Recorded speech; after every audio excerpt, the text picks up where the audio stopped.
I saw? I see Jesus standing like this with his arm. And then God visited me personally in my tent, and God entered the tent for 5 hours. And I saw Yeshua calling me. I go into the bathroom, and in the bathroom, I feel someone come and hug me. Someone hug me. Wow! I just met the Lord. One pump, shoop, I was filled with an energy, with a new something. My hair stood up. I was shaking. I saw him many times, and I knew that it's Yeshua. I knew that it's him.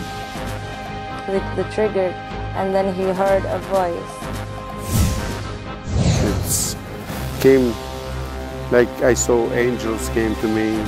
And in that minute, I saw that steps coming. He said, "Sister, what's wrong with you?" Oh, maybe that was an angel. I think in the night and evening, to listen to Yeshua to talk to me.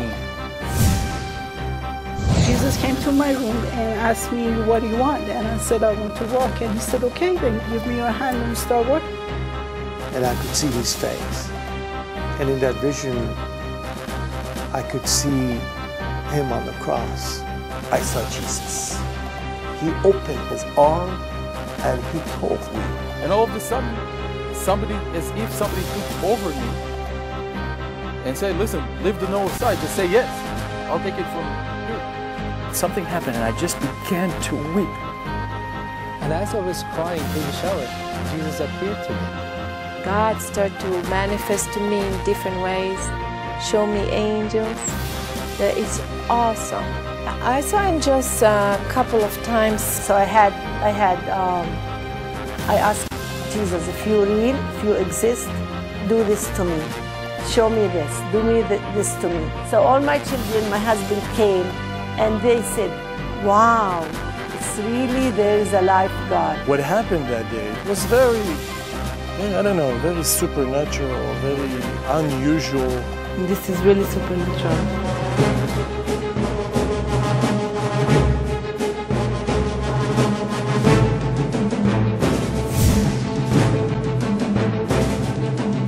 This is the forerunners. I believe is a foreshadowing of the return of Yeshua himself. I believe these supernatural things are happening because we're getting closer and closer to the end of the age. So it seems we're getting closer and closer, and the closer we get, the more powerfully the Holy Spirit's moving. These are miracles that we're living in. It seems that God is working.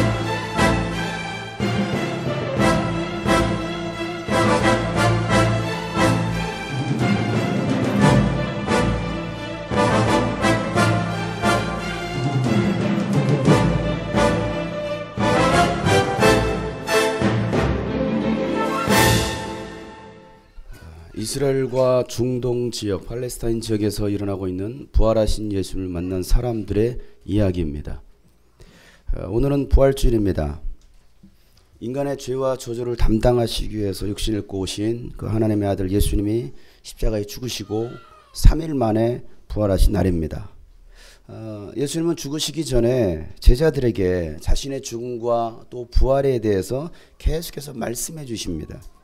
마가복음 10장 33절부터 34절 말씀해 보면요, 예수님께서 제자들이 이렇게 말씀하십니다. 보아라, 우리는 예루살렘으로 올라가고 있다. 인자가 대제사장들과 율법학자들에게 넘겨갈 것이다. 그들은 인자에게 사형을 선고하고 이방 사람들에게 넘겨줄 것이다. 그리고 이방 사람들은 인자를 조롱하고 침뱉고 채찍질하고 죽일 것이다. 그러나 그는 사흘 후에 살아날 것이다. 예수님은 그 대제사장들과 율법학자들에게 넘어갈 것이고, 또 그들은 예수님을 사형 선고를 내릴 것이고 이방 사람들에게 넘겨줄 것이다라고 예수님 말씀하십니다. 그래서 실제로 예수님은 그 빌라도에게, 이방인이 있던 그 빌라도에게 넘겨집니다. 그리고 이방 사람들은 그 예수님을 조롱하고 침뱉고 또 채찍질을 하고 결국 십자가에 죽입니다. 여러분, 이 사건은 역사적인 사건입니다. 그냥 단순히 이스라엘 사람들이, 아니 예수를 추종했던 어떤 사람들이 지어낸 이야기가 아닙니다. 신화가 아닙니다. 이스라엘 속에 있었던, 아니 이 세계 역사 속에 있었던 실제적인 사건입니다. 그 실제적인 사건을 성경에서 기록하고 있고 성경뿐만 아니라 여러 가지 역사서에도 이런 일들이 다 기록이 되고 있습니다. 예수님은 이 구약 선지자를 통해서 예언하신 대로 오셨고 예언하신 대로 죽으셨어요. 고린도전서 15장 3절 말씀에 보면 나도 전에 받은 중요한 것을 여러분에 전해드립니다. 그것은 또 그리스도께서 성경대로 우리 죄를 위하여 죽으셨다라는 것과 라고 말하고 있죠. 성경대로 예수님은 죽으셨습니다. 그 성경대로가 뭡니까? 예수님 오시기 이전 AD 60년경에 640년경에 AD 640년경에 이사야 선지자를 통해서 예수님에 대해서 이렇게 예언합니다. 이사야 선지자는 AD 640년에 이런 분이 오실 것이다. 이런 분이 오셔서 우리를 위해서 이와 같은 일을 당하실 것이다 라고 이사야 선지자는 예언합니다. 왜냐하면 성경을 펴서 읽겠습니다. 이사야서 53장 말씀을 읽겠습니다. 이사야서 53장 AD 640년입니다. 지금으로부터 약 몇 년입니까? 2600 몇 년이에요? 50년경. 나같이 한번 읽겠습니다. 자, 지금으로부터 약 2650년경에 기록된 예언된 말씀입니다. 다같이 이사야서 53장 4절부터 9절 말씀 읽겠습니다. 시작. 그는 실로 우리가 받아야 할 고통을 대신 받고 우리가 겪어야 할 슬픔을 대신 겪었다. 그러나 우리는 그가 징벌을 받아서 하나님에게 맞으며 고난을 받는다고 생각하였다. 그러나 그가 찔린 것은 우리의 허물 때문이고 그가 상처를 받은 것은 우리의 약함, 그가 징계를 받음으로써 우리가 평화를 누리고 그가 매를 맞음으로써 우리의 병이 나았다. 우리는 모두 양처럼 길을 잃고 각기 제 갈 길로 흩어졌으나 주님께서 우리 모두의 죄악을 그에게 지우셨다. 그는 굴욕을 당하고 고문을 당하였으나 아무 말도 하지 않았다. 마치 도살장으로 끌려가는 어린 양처럼, 마치 털 깎는 사람 앞에서 잠잠한 얌양처럼 끌려가기만 할 뿐 아무 말도 하지 않았다. 그가 체포되어 유죄 판결을 받았지만 그 세대 사람들 가운데서 어느 누가 그가 사람 사는 땅에서 격리된 것을 보고서 그것이 바로 형벌을 받아야 할 내 백성의 허물 때문이라고 생각하였느냐? 그는 폭력을 휘두르지도 않았고 거짓말도 하지 않았지. 사람들은 그에게 악한 사람과 함께 묻힐 무덤을 주었고 죽어서 부자와 함께 들어가게 하였다. 여러분, 이사야는 예수님 오시기 전 약 640년경에 이미 예수님의 순환에 대해서, 예수님께서 어떤 고통을 당하실 거에 대해서, 어떤 죽음을 당할 것에 대해서 자세하게 예언되어 있습니다. 여기서 그가는 바로 예수님을 말하고 있습니다. 예수님께서 오셔서 앞으로 600년 뒤에 예수님께서 오셔서 우리의 죄를 대신 담당하시고 이와 같이 고난을 당하시고 죽으실 것이다 라고 말씀하고 있죠. 예수님은 예언된 대로 대제사장들과 율법학자들의 그 거짓 증언에도 예수님은 아무런 답변도 하지 않으십니다. 오늘 말씀에도 그러잖아요. 아무런 말씀이 없으십니다. 답변하지 않습니다. 그런데 빌라도의 신문에 아무런 답변도 하지 않으시다가 예수님께서 두 가지 답변을 하십니다. 예수님 자신이 하나님의 아들 그리스도이냐, 또 유대인의 왕이냐라는 그 질문에 대해서는 예수님께 답변하십니다. 그렇다. 너희들이 말한 대로 내가 바로 그리스도다. 내가 하나님의 아들이다. 너희들이 말한 대로 나는 왕이다. 유대인의 왕이다라고 예수님께서 말씀하십니다. 그 답변 때문에, 그 말씀 때문에 예수님은 십자가 처형을 받게 됩니다. 그걸 말씀하시지 않았으면 예수님 죽으실 이유가 없었습니다. 왜? 예수님에게는 죄가 없었거든요. 아무리 죄를 찾아내려고 해도 죄를 찾아낼 수가 없었습니다. 그런데 그 답변 때문에, 그렇다, 내가 하나님의 아들이고 그리스도다. 미친놈이죠. 죽으려고 작정한 놈 아닙니까? 인간적으로 생각하면. 그렇잖아요. 또라이입니까?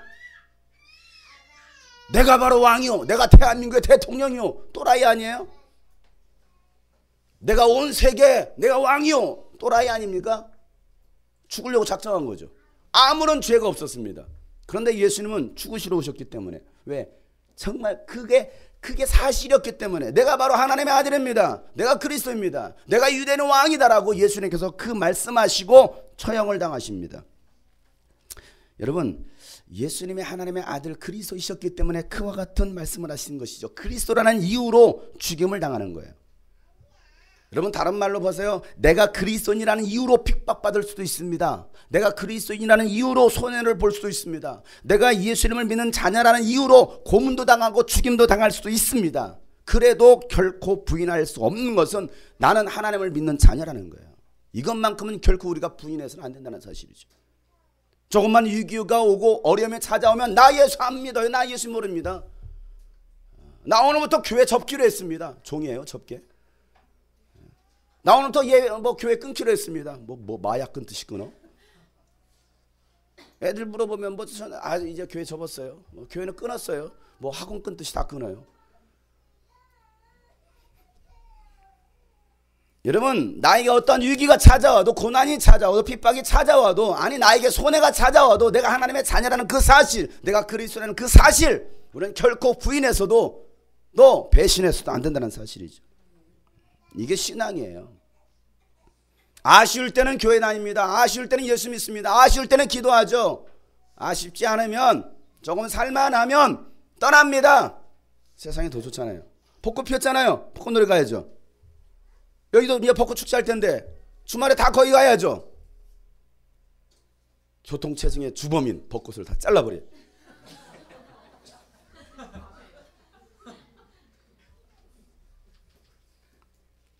교회 안 와요. 그렇게 연락에 쫓아다니는데 말이에요. 기도하는데 예배하는 데는 오지 않습니다. 예수님은 성경대로 부활하셨습니다. 고린도전서 15장 4절 말씀에 보면 무덤에 묻히셨다라는 것과 또 성경대로 사흘날에 살아나셨다라는 거예요. 예수님은 성경대로 살아나셨습니다. 다윗은요, 이 예수님의 부활 사건을 시편에 이렇게 기록합니다. 시편 16편 10절 말씀에 보면요, 다윗이 이렇게 시편을 들고 주님께서, 하나님께서 나를 보호하셔서, 여기서 나는 다윗을 말하는 것이 아니라 예수님을 말하고 있습니다.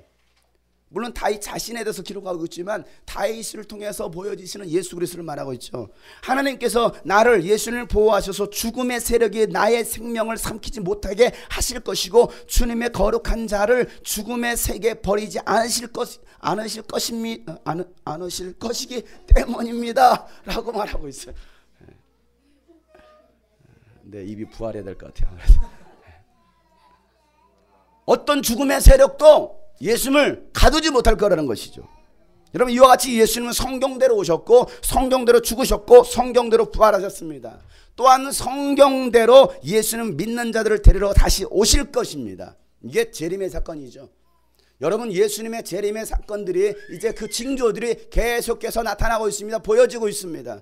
아까 영상을 통해서 봤던 것처럼 이 중동 지역에, 팔레스타인 지역에, 이스라엘 지역에, 아니 세계 곳곳에서, 각 곳에서 살아계신 예수 그리스도, 부활하신 예수님을 만나는 사건 직접 현현하시는 것이죠. 나타내 보이시는 거예요. 초자연적으로. 그래서 예수님의 재림을 준비하라는 거예요. 근데 왜 이 땅에 안 나타날까요? 너무나 타락해 있거든요. 기독교가 타락해 있고 교회가 타락해 있고 예수를 믿는 사람들이 타락해 있거든요. 아니 굳이 예수님 없어도 살만하거든요. 그런 정말 저 고난의 땅, 핍박의 땅, 그 광야의 땅에서는요, 하나님께서 그 하나님의 살아계심을, 예수님의 살아계심을, 부활하심을 초자연적으로 보여주십니다. 여러분, 인류 역사는요, 성경의 역사입니다. 인류 역사는 예수님의 역사예요.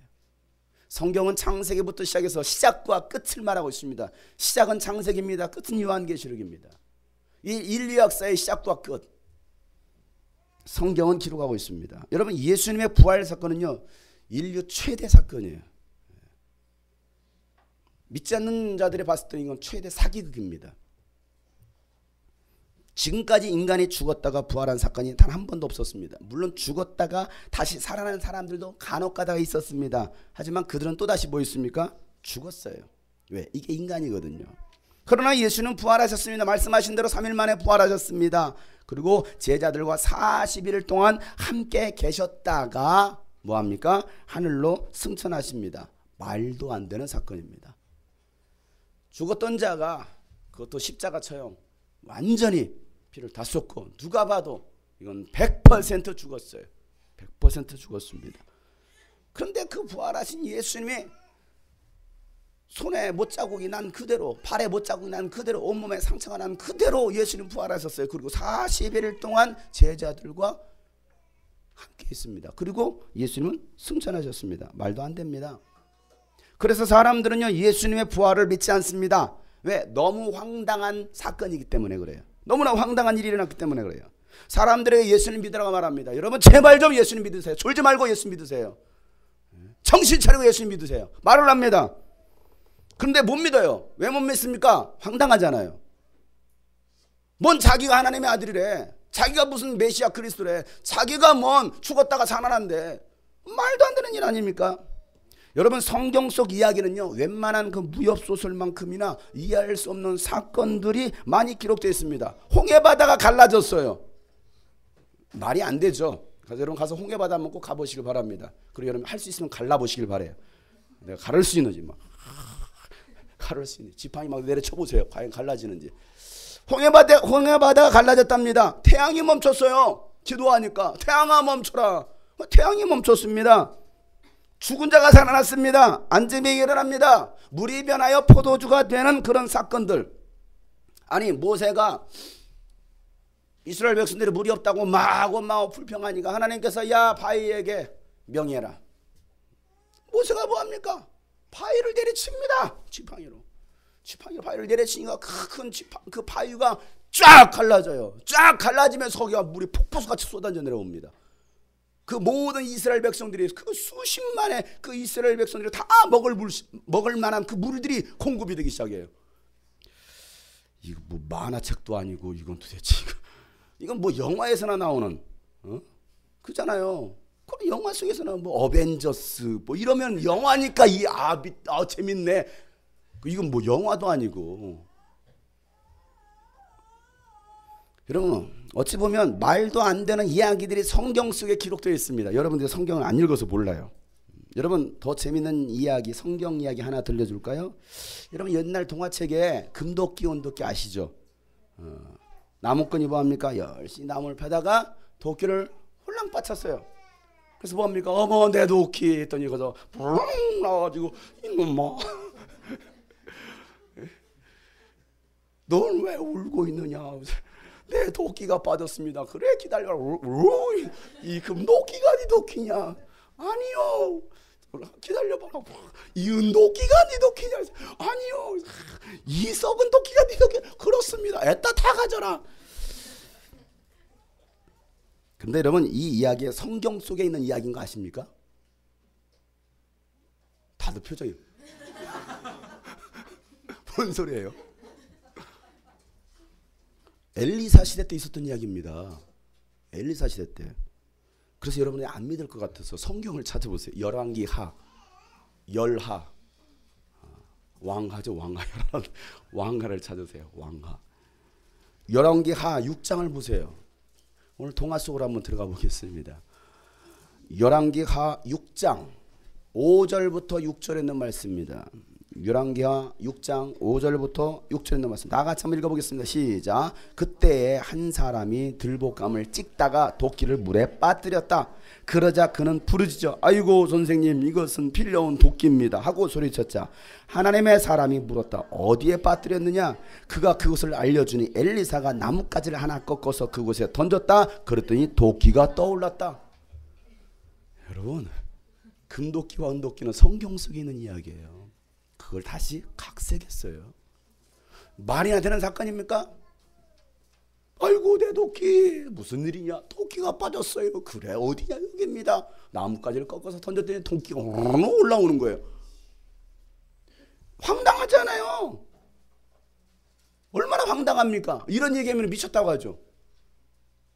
그냥 왜 동화 속의 이야기로 지금까지 여겼던 겁니다. 동화 속의 이야기가 아니라 성경에 기록된 얘기죠. 그러다 보니까 예수님 죽으시고 부활하신 것도 마치 동화인 것처럼.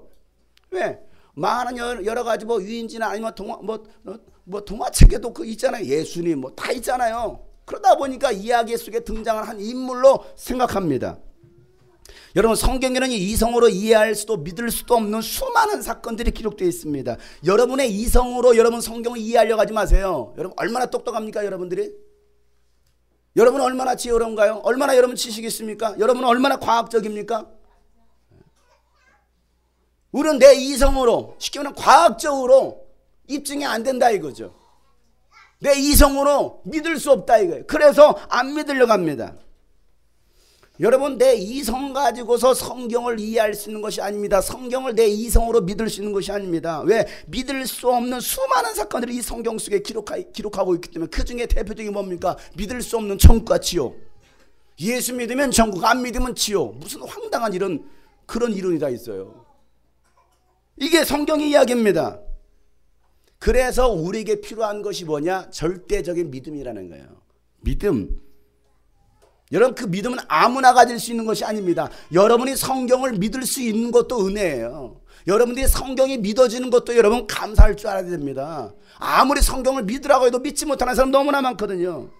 내 마음을 열어서 하나님의 말씀을 받아들이는 것이 필요합니다. 그럴 때 하나님이 우리에게 믿음을 주시는 거죠. 하나님의 말씀을 듣고 깨닫고 믿는 자가 성경은 복이 있다라고 말하고 있습니다. 그러나 마음을 열지 않으려 들으려고 하지 않습니다. 귀를 닫아버립니다.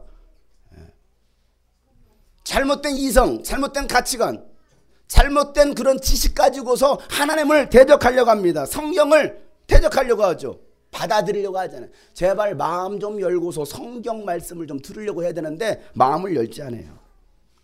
아무리 하나님의 말씀을 전해도 마음을 열지 않고 듣지 않는 사람들이 있습니다. 믿음은요, 들음에서 나는 거예요. 그리고 로마서 10장 17절 말씀에 보면 그러므로 믿음은 들음에서 생기고 들음은 그리스도를 전하는 말씀에서 비롯된다. 그래서 여러분이 듣더라도 뭘 들어야 되느냐? 예수 그리스도에 관한 말씀, 예수 그리스도를 전하는 말씀을 들을 때 바른 믿음이 생긴다는 것이죠. 여러분 신천지의 이론을 받아들여 보세요. 계속 그걸 들어보세요. 그게 믿어집니다.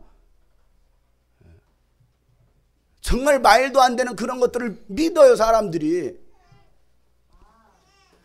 여러분 예수 그리스도의 말씀을 들을 때 믿음이 생깁니다. 말씀을 듣고 깨닫는 자가 복이 있는 자죠. 제자들은요, 예수님의 말씀을 들었지만, 예수님의 제자들은 예수님과 함께 다니면서 3년 반 동안 예수님의 말씀을 들었지만 그들은요 깨닫지 못해요. 주님의 꿈꾸신 길을 3년 반 다녀도 깨닫지 못하는 사람이 있습니다. 아니 7년째 다니고 있어도 깨닫지 못하는 사람도 있을 겁니다. 예수님의 제자들이 그랬습니다. 예수님의 죽음과 부활에 대해서 말씀하셨지만 그들은요 깨닫지도 못했고 믿지도 못했습니다. 누가요? 제자들이 그랬어요. 제자들이. 오늘 본문은 6월절, 그러니까 지난주 금요일이었죠. 6월절 금요일에 예수님이 십자가에서 죽으시고 아레마대 사람 요셉의 무덤에 안치되었습니다. 그 사건을 기록하고 있습니다. 그리고 토요일, 어제죠. 안식일이 지난 다음 날 이른 새벽, 오늘 이른 새벽이었습니다. 이른 새벽에 막달라 마리아와 야곱의 어머니 마리아가 무덤으로 갑니다. 자, 오늘 다시 이제 본문 말씀, 요한복음 20장 1절 말씀을 자세히 보겠습니다. 요한복음 20장 1절 말씀, 나같이 큰 소리로 시작. 주간의 첫날 이른 새벽에 막달라 사람 마리아가 무덤에 가서 보니 무덤 어귀를 막은 돌이 이미 옮겨져 있었다. 아멘. 다시 읽겠어요. 우리 어린이들도 크게 읽겠어요. 시작.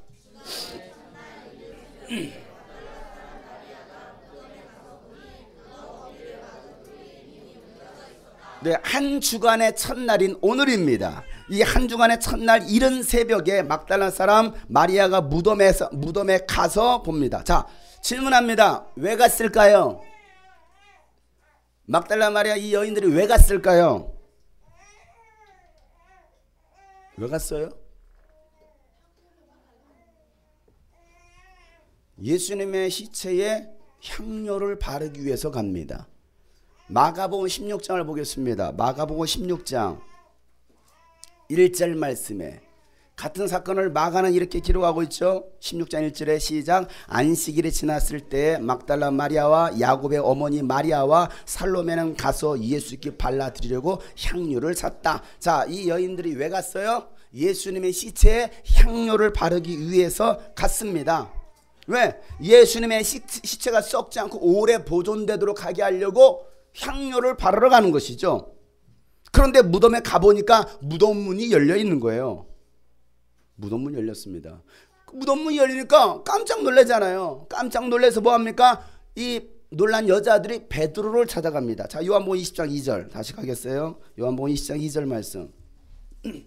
요한복음 20장은 딱 접어두세요. 20장 2절 시작. 그래서 그 여자는 시몬 베드로와 예수께서 사랑하시던 그 다른 제자에게 달려가서 말하였다. 누가 주님을 무덤에서 가져갔습니다. 어디에 두었는지 모르겠습니다. 보세요. 이 시몬 베드로와 여자들이 시몬 베드로와 그 두 제자가 나오죠. 베드로와 누가 나와요? 예수께서 사랑하시던 다른 제자. 자, 예수께서 사랑하시던 다른 제자는 누구일까요? 네?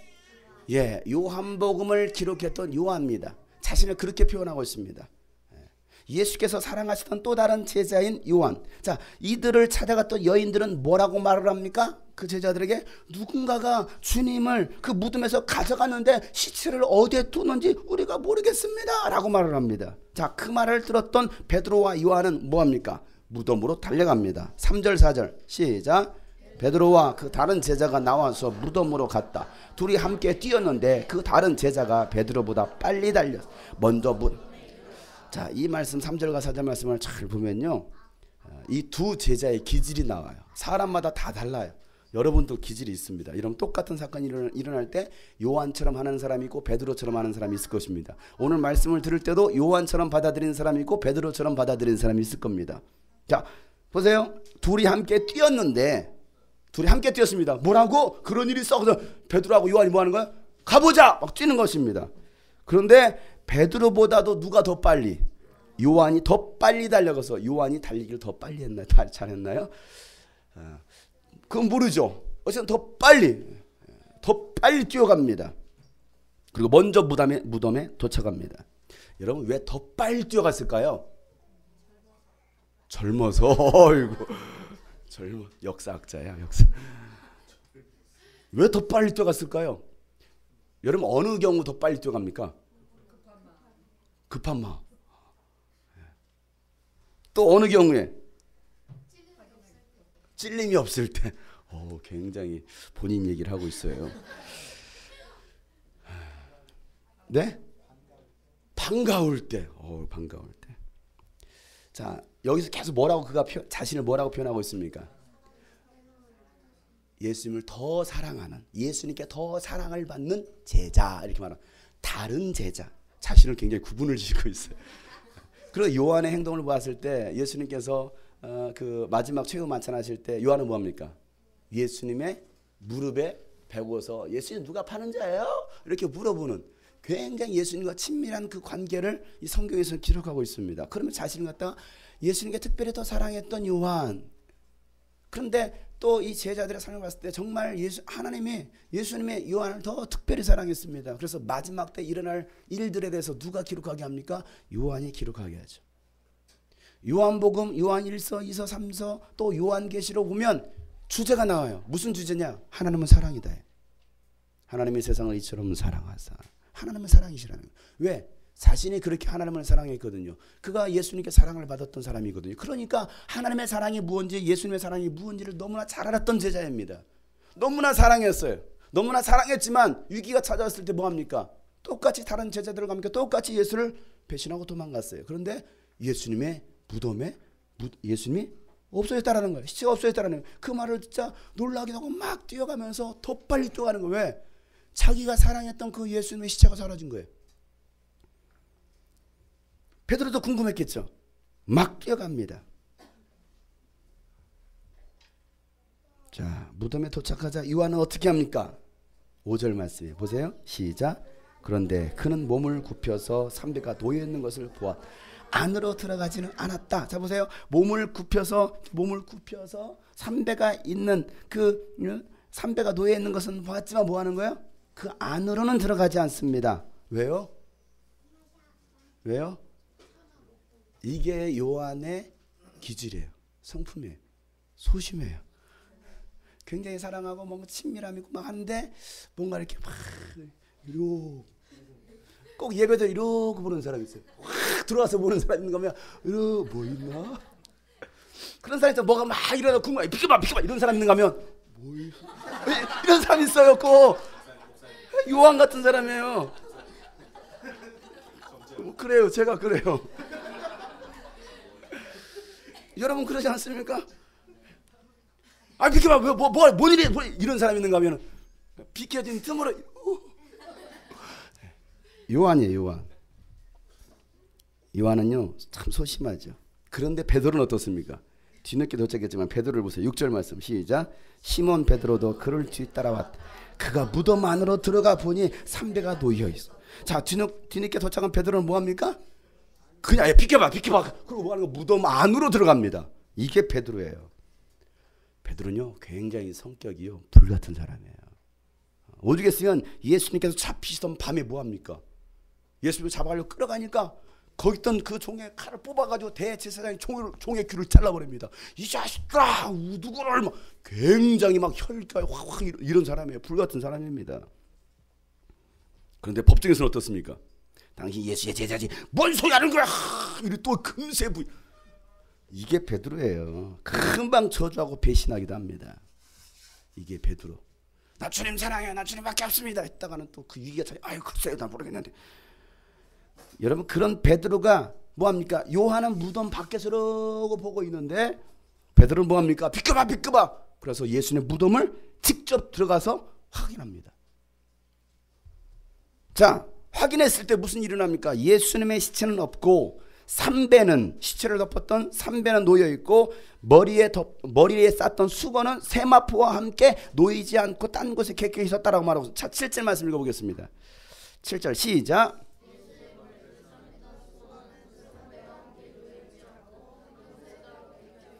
자 뭐 했어요? 예수님의 머리를 쌌던 수건은 세마포와 함께 놓여있지 않고 어디에? 딴 곳에 다른 곳에 객혀 있었다. 객혀 있었다는 말은 무슨 말이에요? 예, 잘 아주 깔끔하게 정리정돈이 딱 된 상태로 개어 있었다는 것입니다. 자 여러분 이 말씀을 자세히 보세요. 왜 요한이 이 말씀을 이렇게까지 기록했을까? 여러분 자세히 보셔야 됩니다. 여러분이 수사관이 되었어요. 여러분이 수사관이 되었다고 한다면, 여러분 검찰관이 되었다고 한다면 이 모든 정황이 과연 어떤 상황일까요? 잘 생각해 보세요. 예수님의 시체를 뒀던 무덤 문이 열려있고 돌문입니다. 돌문이 열려있고 봤던 시체는 사라졌습니다. 세마포와 그런 것도 그대로 있었지만 예수님의 머리를 쌌던 수건은 다른 곳에 차곡이 개어 있었습니다. 여러분 이게 무슨 상황이에요? 여러분 지금 수사관이에요. 빨리 머리를 회전시켜 보세요. 추리해 보세요. 도대체 이게 무슨 상황일까? 여러분 이 상황을 우리가 더 자세히 알려면 그 전에 무슨 일이 있었는지를 알아야 돼요. 그렇죠? 자, 예수님이 죽으셨습니다. 예수님 죽으셨어요. 십자가에 죽으셨습니다. 금요일날 오후 3시에 죽으셨습니다. 그리고 그 시체를 내렸습니다. 그리고 아까 말했던 아리마대 요셉의 무덤에 그 예수님의 시체를 이제 안치를 하죠.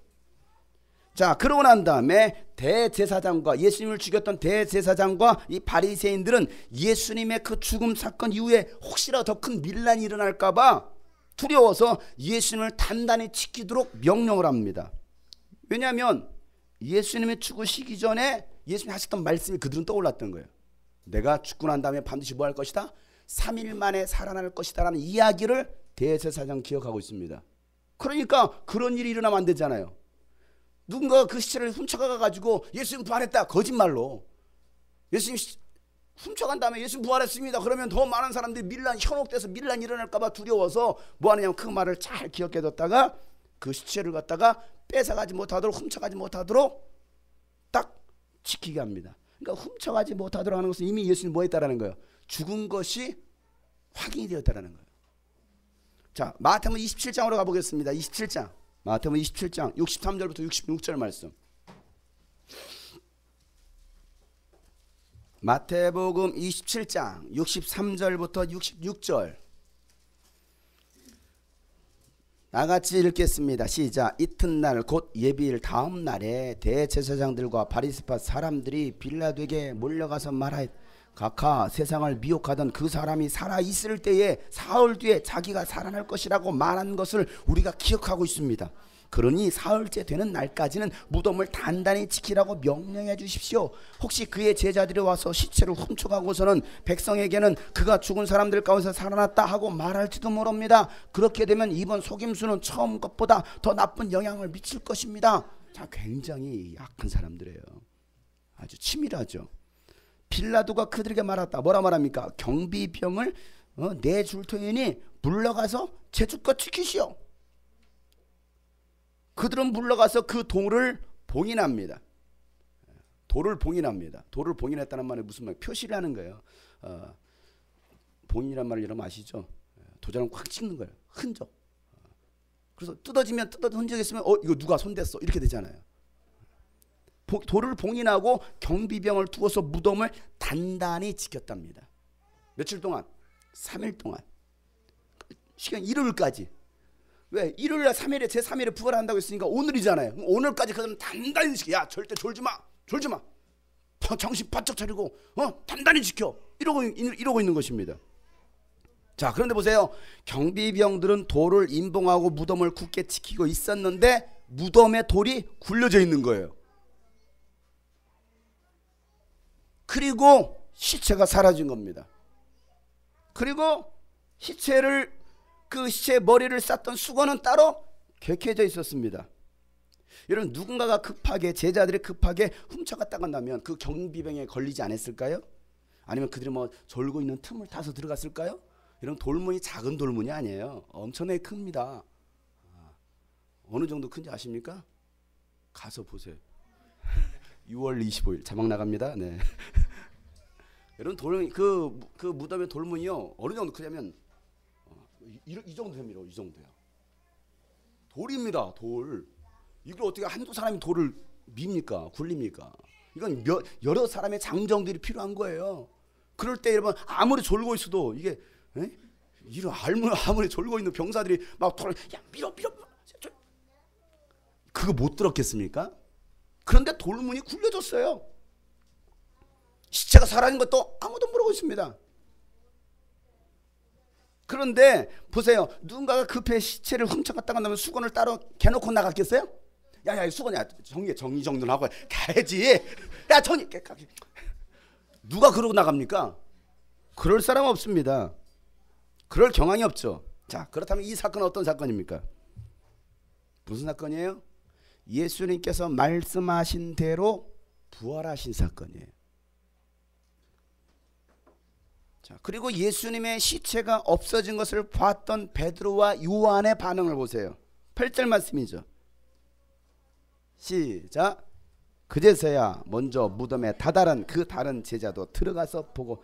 자, 베드로가 들어가서 보니까 진짜 시체가 사라졌네. 그제서야 누가 뒤따라가요? 이제 요한이 뒤따라 들어갑니다. 같이 봤어요. 보니까 진짜 예수님의 시체가 없는 거지. 그러고 나서 뭐라고 표현됐습니까? 그제서야 그들이 요한도 들어가서 보고 믿었다라고 성경을 기록하고 있습니다. 여러분, 굉장히 중요한 단어가 나왔습니다. 뭐였어요? 자, 베드로와 요한이 어떻게 했습니까? 그제서야 보고 믿었다. 이거예요. 그제서야 보고 믿었어요. 뭐 한 걸? 네? 자, 제자들은 그제서야 무엇을 믿었습니까? 자, 예수님이 부활하셨다는 것을 믿었다는 것이죠.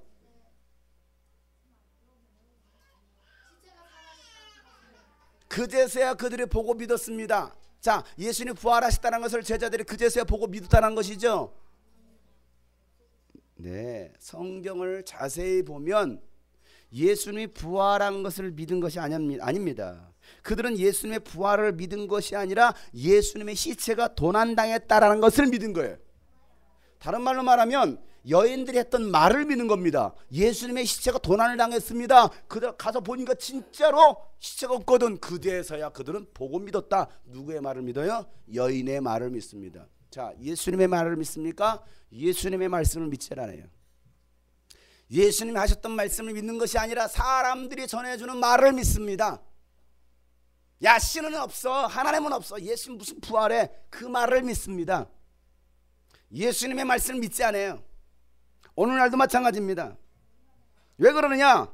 자, 9절 말씀이 이렇게 말하고 있죠. 9절 말씀 시작. 아직도 그들은 예수께서 죽은 사람들 가운데서 반드시 살아나야 한다는 성경 말씀을 깨닫지 못했다. 그래요. 제자들은 아직도 예수님이 죽은 사람들 가운데서 반드시 살아나야 한다는 성경을 깨닫지 못했다라는 것입니다. 그래서 그들이 향했던 곳이 어디입니까?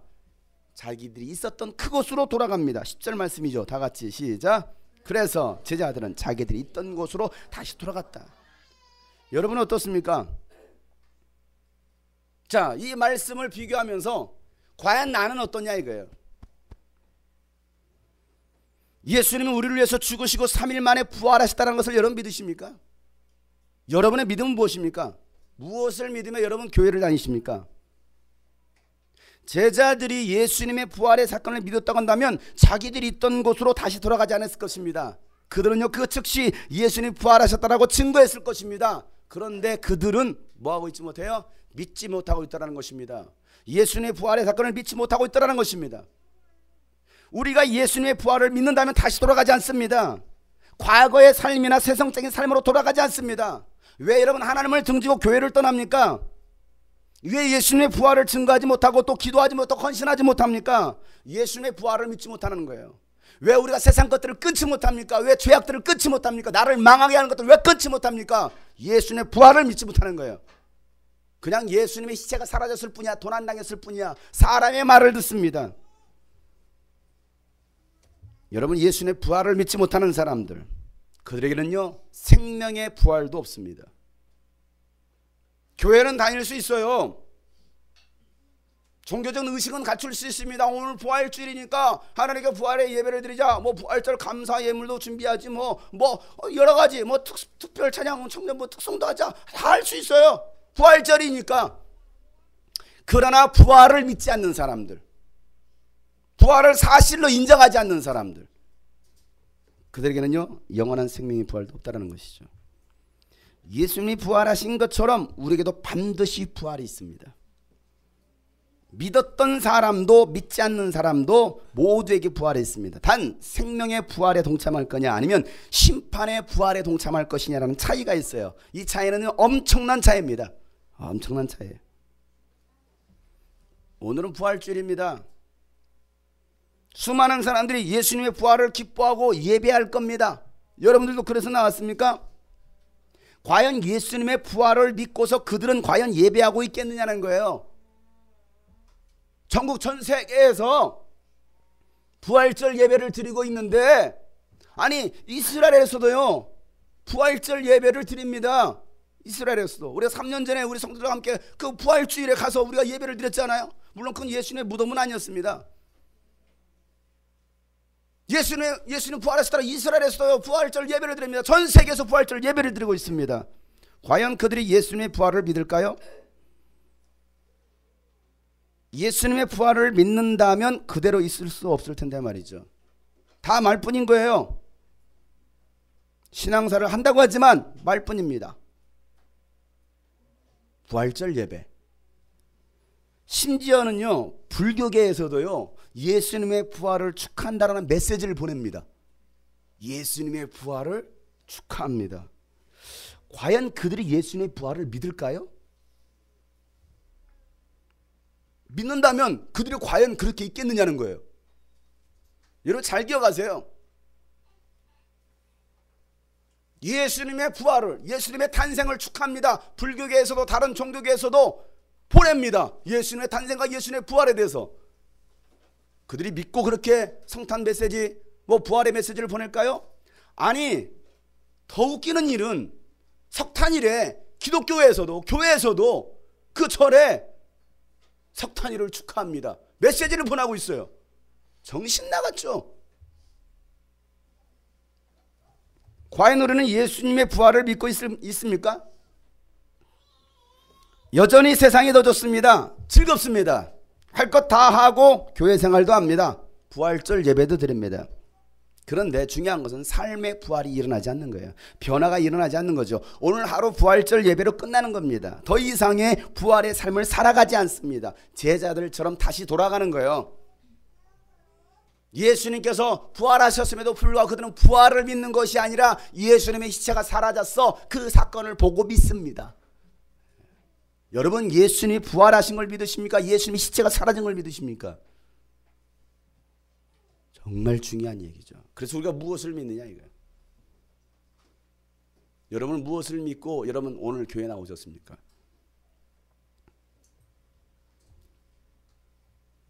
우리가 예수님의 부활을 믿는다고 한다면 지금처럼은 우리가 살 수 없다라는 얘기죠. 예수님의 재림이 곧 임한다라고 우리가 믿는다고 한다면 지금처럼 우리가 그렇게 막연하게 살 수는 없다라는 얘기예요. 고린도전서 15장 말씀을 읽고 마치도록 하겠습니다. 고린도전서 15장 12절부터 34절 말씀입니다. 긴 말씀이지만 이 부활에 관한 중요한 메시지가 담겨져 있습니다. 고린도전서 15장 12절부터 34절 말씀까지. 그리고 이 말씀을 읽으면서 과연 나는 무엇을 믿고 있는가? 이 부활의 아침에 나는 과연 무엇을 믿겠다라고 오늘 이 자리에 나왔을까? 한번 생각해 봤으면 좋겠습니다. 12절부터 34절 말씀까지입니다.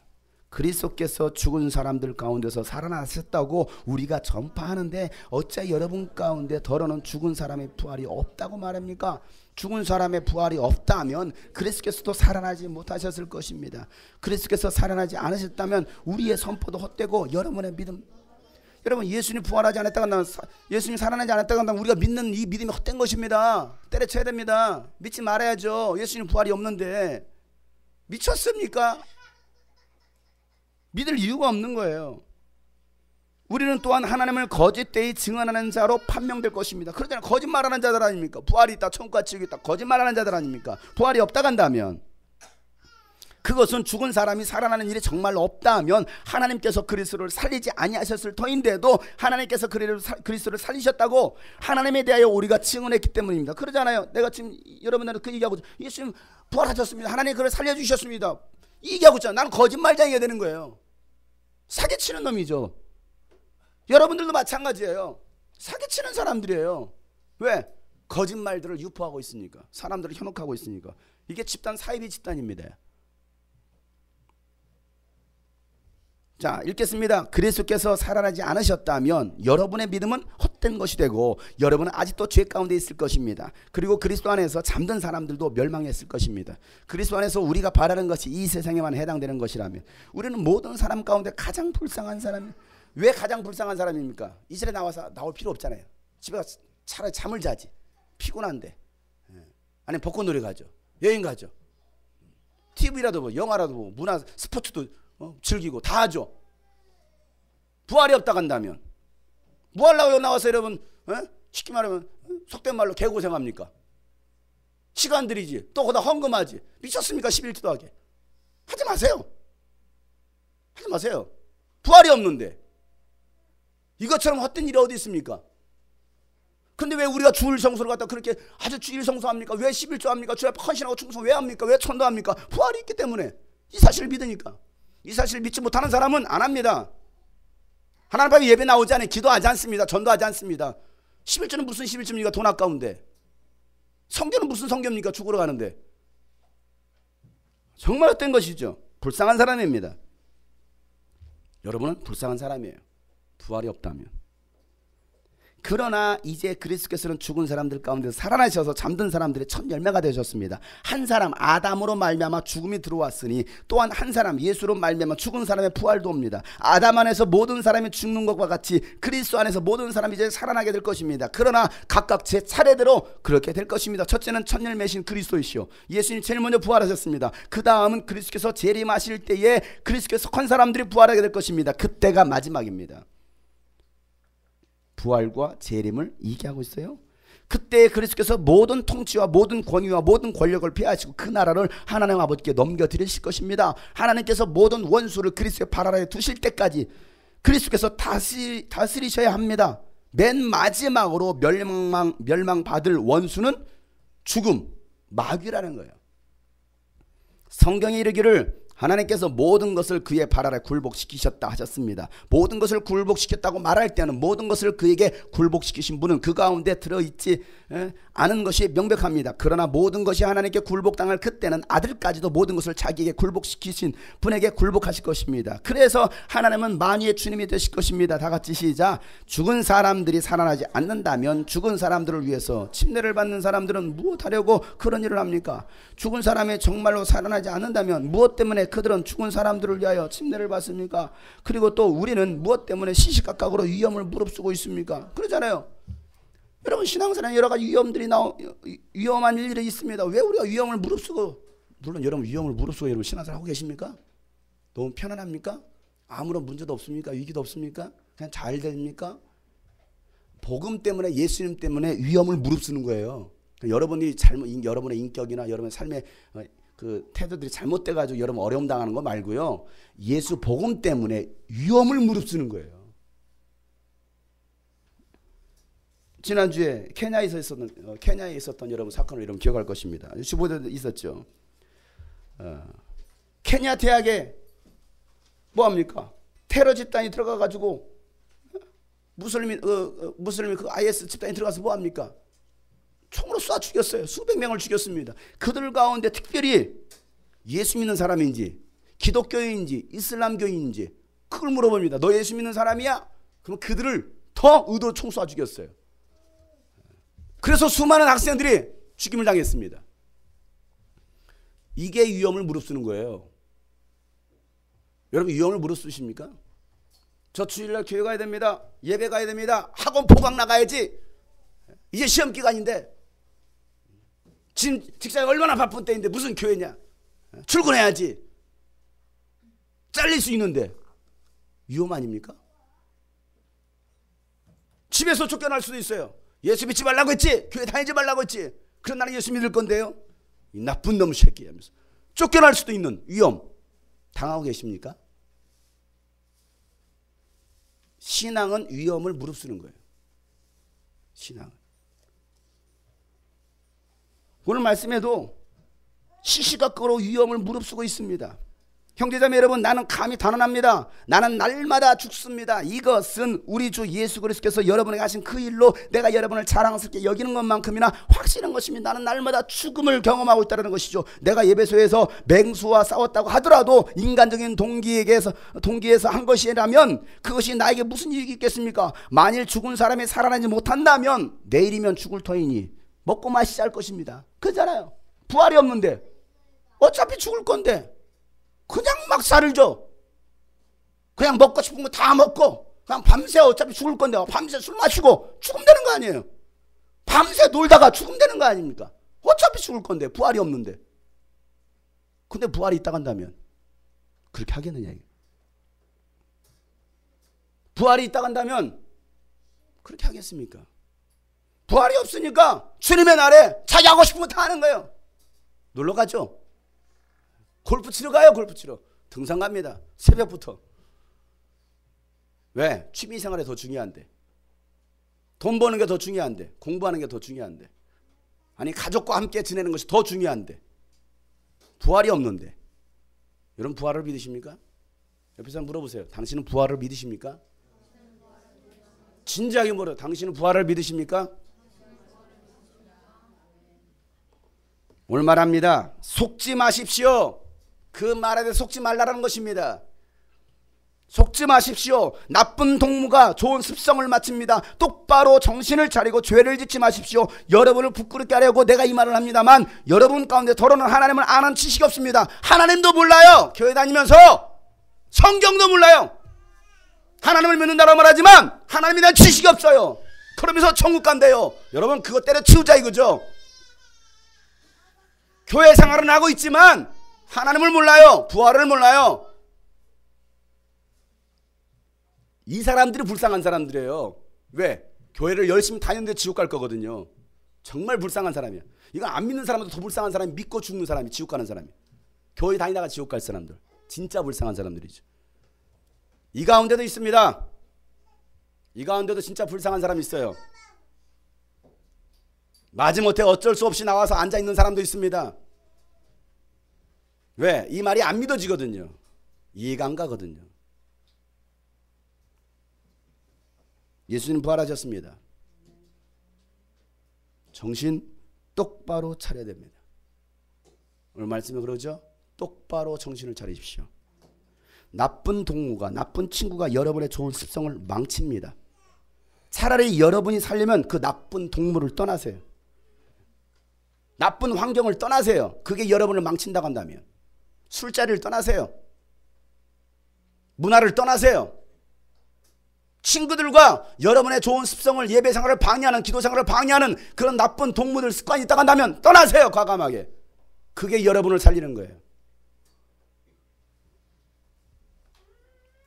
예수님의 부활을 믿는다면 지금처럼 살 것이 아니라 부활의 소망을 가지고서 살아가게 될 겁니다. 사랑하는 성도 여러분, 예수님은 여러분에게 영원한 생명을 주시려고 죽으셨고 부활하셨습니다. 이 부활의 아침에 여러분의 영혼이 다시 살아나는 시간 되시길 주의 이름으로 축복합니다. 예수님의 부활을 믿지 못했던 어리석은 제자들이 되지 말자 이거죠. 하나님의 말씀을 들어도 깨닫지 못했던 자들이 되지 말고 예수님 부활하셨음을 알고 믿는 저와 여러분 되시길 주의 이름으로 축복합니다. 여러분을 가로막고 있는 그 무덤, 돌문 이제는 걷어내야 돼요. 걷어내고 여러분 새로운 삶으로, 부활의 삶으로 일어나야 됩니다. 오늘 이 부활의 아침에 부활절에 무슨 메시지를 전하겠습니까? 저는 꼭 성탄절에 기쁘다 구주 오셨네 이게 아니라 맨날 소리치고 회개하라. 다른 교회 부활의 아침에는 예수님 부활하셨습니다 할렐루야 그럴 텐데 믿습니까? 부활을 믿습니까? 그 믿는 가지 천국이나 가겠습니까? 이런 호통설교를 하고 있고 부활의 아침에 기쁩니다. 예수님 부활하셨습니다 여러분. 그런데 그 부활을 믿으십니까? 정말 그 부활의 그 기쁨이 여러분 안에 있으십니까? 아니면 마지못해 억지로 이 자리에 나와서 예배하고 있습니까? 여러분 지금 다 같이 한번 기도하실 때에 오늘 말씀을 기억해 보세요. 예수님 부활하셨어요. 여전히 그 무덤 안에 돌문이 닫힌 그 무덤 안에 갇혀 있는 사람들이 교회 안에 있습니다. 우리 교회도 있습니다. 거기서 빠져나와야 되는데 빨리 살아나야 되는데 그냥 썩은 시체로 남아있는 사람들이 있습니다. 냄새 풍기고 다니고 있습니다. 교회를 여전히 다니고 있지만 썩은 시체예요. 생명력도 없습니다. 신앙에 생명력이 없어요. 시체예요. 시체. 여러분 살려내야 되지 않겠습니까? 예수님 부활이 없다라고 한다면 우리도 부활이 없습니다. 그러나 예수님 부활하셨다고 한다면 우리도 부활할 겁니다. 여러분 살아나세요. 살아나세요. 썩은 시체로 남아있지 말고 여러분 살려내세요. 내 영혼아 살아나라. 내 영혼아 정신을 차려라. 내 영혼아 깨어있으라. 여러분 선포해야 되지 않겠습니까? 여러분 오른손을 큰 주먹을 주시고 내 영혼아 정신을 차리자. 시작. 내 영혼아 시작. 내 영혼아 더 크게 시작.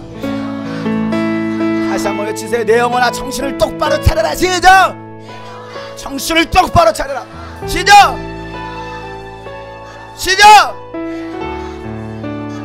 여러분 신앙생활은 정신을 똑바로 차리고 하는 것입니다. 여러분 세상 문화에 따라가는 것이 휩쓸리는 것이 아닙니다. 세상 사람이 한다고 여러분 다 하는 것이 아닙니다. 즐기는 것이 아니죠. 정말 내가 예수님의 부활을 믿는다 한다면 여인의 말을 듣고 예수님의 시체가 도난을 당했다는 것을 믿는 것이 아니라 예수님 부활하신 사건을 믿는 자, 이 말씀을 듣고 깨닫는 자가 바로 복이 있는 자들입니다. 하나님 내가 지금까지 예수의 부활을 믿지 못하고 있습니다. 그래서 그런 삶을 살지 못하고 있습니다. 하나님 내가 예수님 부활을 믿고 나에게도 부활이 있다는 것을 알고 이제는 정말 부활을 향하여 부활의 소망을 품고 살아가게 도와주시옵소서. 이전의 삶이 아니라 새로운 삶을 살게 하여 주시옵소서. 부활의 삶을 살게 하여 주시옵소서라고 다 같이 한번 주여 한번 부르시고 동서를 기도합니다. 하나님 아버지요 이 부활의 아침에 예수님의 부활을 믿지 못하는 많은 사람들 되지 않게 하시옵소서.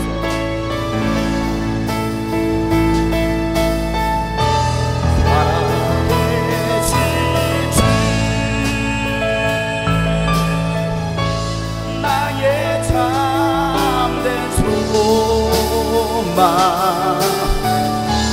걱정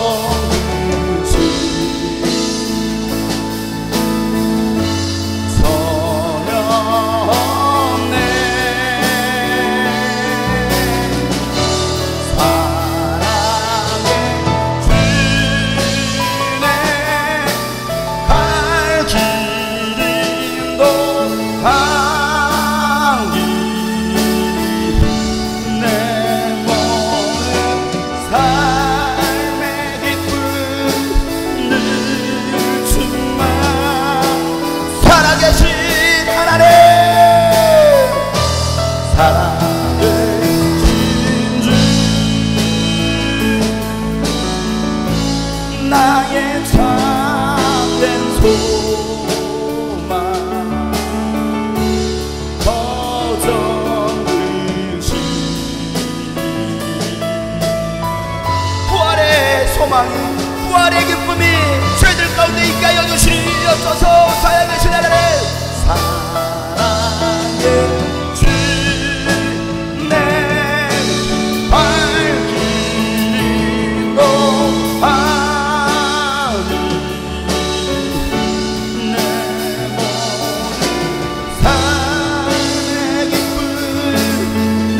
사랑의 부활의 소망이 넘치기를 소망하며 살아계신 믿음으로 살게 주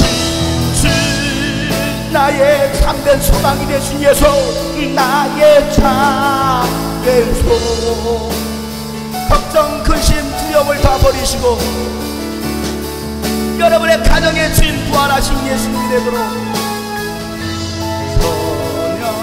선녀네 살아계신 하나님, 사랑의 주님 내 갈 길을 인도하니 내 모든 삶의 기쁨 주만 아래 주 하나님, 주 하나님 독생자 예수, 독생자 예수 날 위하여 날 위하여 오시었네 오시었네 내 모든 죄 사시려고 내 모든 죄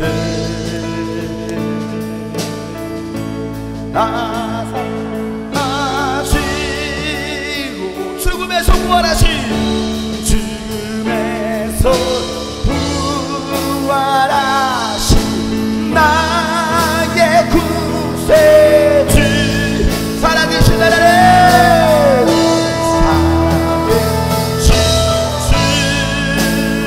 주 나의 참된 소망, 나의 참된 소망. 걱정 끝이 소녀 없네 사랑의 주내 갈 길이 인도하니 내 모든 삶의 기쁨 내 삶의 기쁨 우리 모두 다 자리에 서서 찬양합니다. 주 앞에서 거듭난 생명, 또 오시는 주님의 사랑, 주 안에서 오늘 말씀 기억하시고 찬양하세요.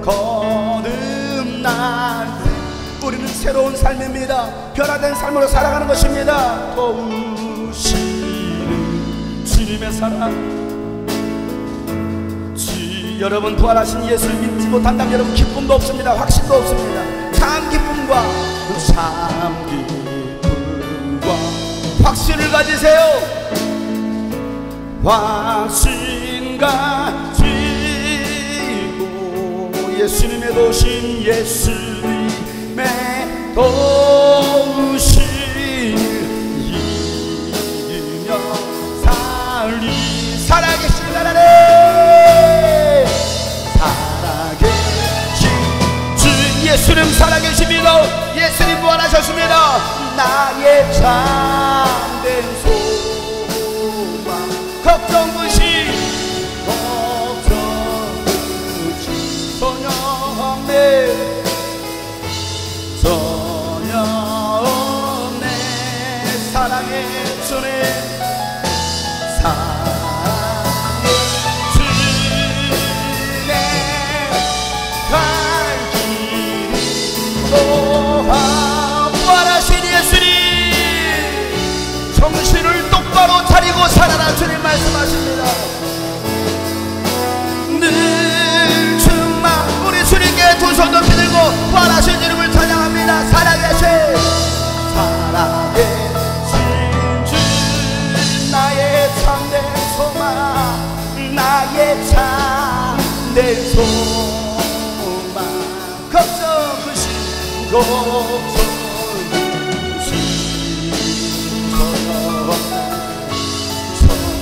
여러분 부활하신 예수를 믿으세요. 부활하신 예수를 믿으세요. 주님 여러분과 함께 하십니다. 사랑의 주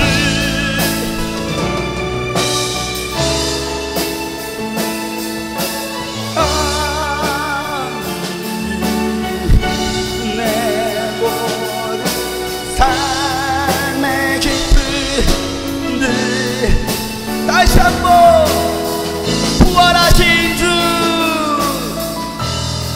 부활하신 주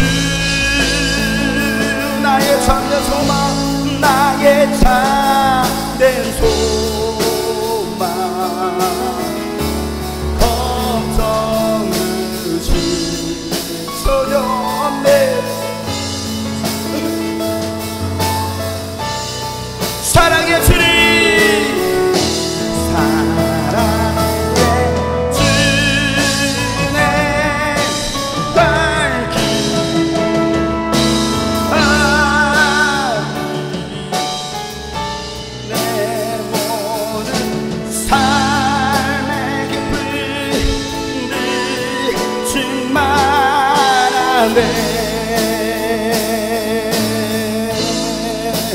두 손을 높이 들고 주 이름 찬양 존귀와 영광 존귀와 영광 모두 주 예수님께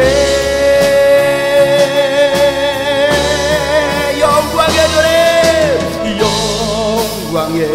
주님 찬양합니다.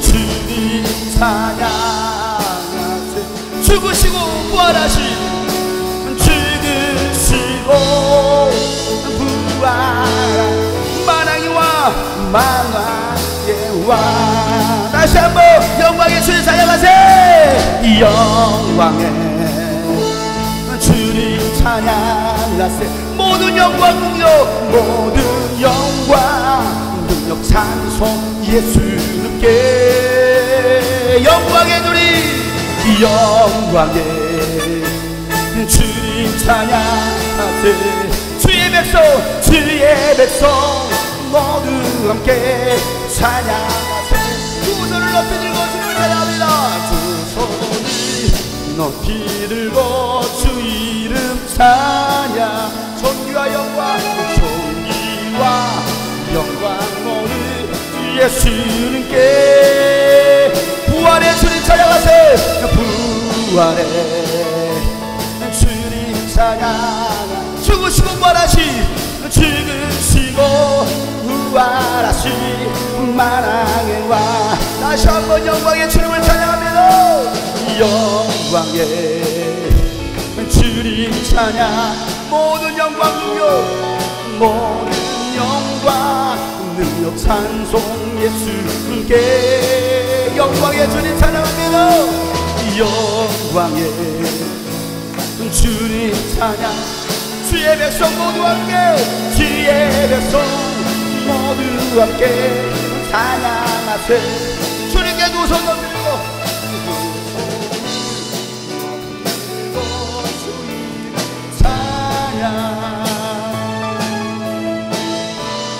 영광 모든 주 예수님께 영광의 주님 찬양하세 죽으시고 부활하신 영광의 주님 찬양하세 영광의 주님 찬양 죽으시고 부활하신 부활하신 만왕 죽으시고 부활하신 만왕의 왕 죽으시고 부활하신 만왕 죽으시고 부활하신 부활하신 만왕의 왕 죽으시고 부활하신 만왕의 왕 죽으시고 부활하신 만왕의 왕 죽으시고 부활하신 만왕의 왕 살아계신 주 나의 참된 소망 걱정 의심 전혀 없네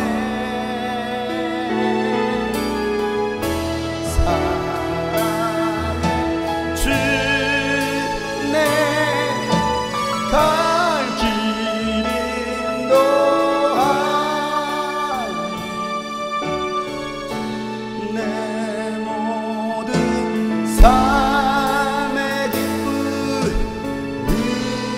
충만하네. 하나님, 부활하신 예수를 믿는 우리 모두가 되게 하여 주시옵소서. 사람의 말을 듣고 예수님의 십자가 도난당했다는 것을 믿는 자들이 아니라, 세상의 이론을 따라 사는 자들이 아니라, 성경대로 오셔서 성경대로 죽으시고 성경대로 부활하신 예수 그리스도를 믿는 저희들 되게 도와주옵소서. 성경대로 다시 오실 예수를 믿는 저희들 되게 도와주시옵소서. 이제는 부활의 삶을 살아가기 원합니다. 새로운 삶을 살기 원합니다. 정신 똑바로 차리고 살게 하여 주시옵소서. 하나님, 그래서 우리 모두가 부활에 동참할 수 있는 하나님의 사람들 되게 도와주시고, 아직까지 죽은 시체로 남아있다고 한다면 하나님 그 돌문을 굴리고 부활하는 역사가 저희들의 삶의 가정 가운데 나타나게 도와주시옵소서.